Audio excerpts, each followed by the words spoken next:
Voici un exemple d'image réalisée en priorité ouverture.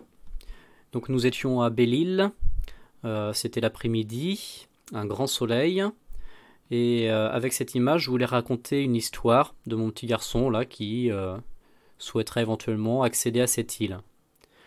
Donc j'ai choisi, je me suis mis en priorité ouverture et j'ai choisi une grande valeur de F pour avoir une grande zone de netteté. En tout cas au moins mon premier plan et mon second plan. L'arrière-plan là du continent m'intéressait pas plus que ça.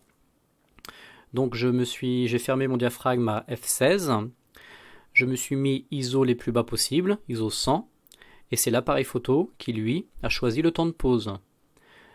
Malgré la faible ouverture du diaphragme, comme il y avait beaucoup de lumière, le temps de pause choisi par l'appareil photo m'a permis de ne pas avoir de flou de bouger. Peut-être étais-je à 1/200 par exemple, ce qui m'a permis d'avoir une photo correctement exposée.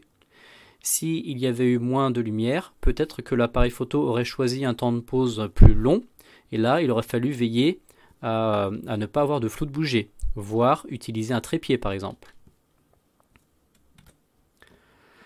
Pour cette image que j'ai réalisée au bord de la mer, je voulais isoler mon sujet du premier plan, et donc j'ai ouvert mon diaphragme le plus possible à f1.4.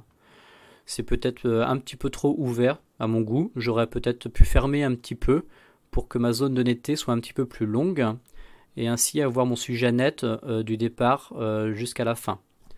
L'arrière-plan je voulais qu'il soit flou, bon bah ça c'est réussi. Donc comme je me suis mis en priorité ouverture, j'ai choisi l'ouverture. J'ai fixé mes ISO les plus bas possibles pour avoir une qualité d'image optimale, et c'est l'appareil photo qui a choisi le temps d'exposition pour une exposition correcte. Donc là, pareil, un peu de lumière malgré tout, et comme j'étais grand ouvert, le temps de pause devait être assez court. Pareil, peut-être un 200e, un 400e, ce qui a permis une exposition correcte de cette image.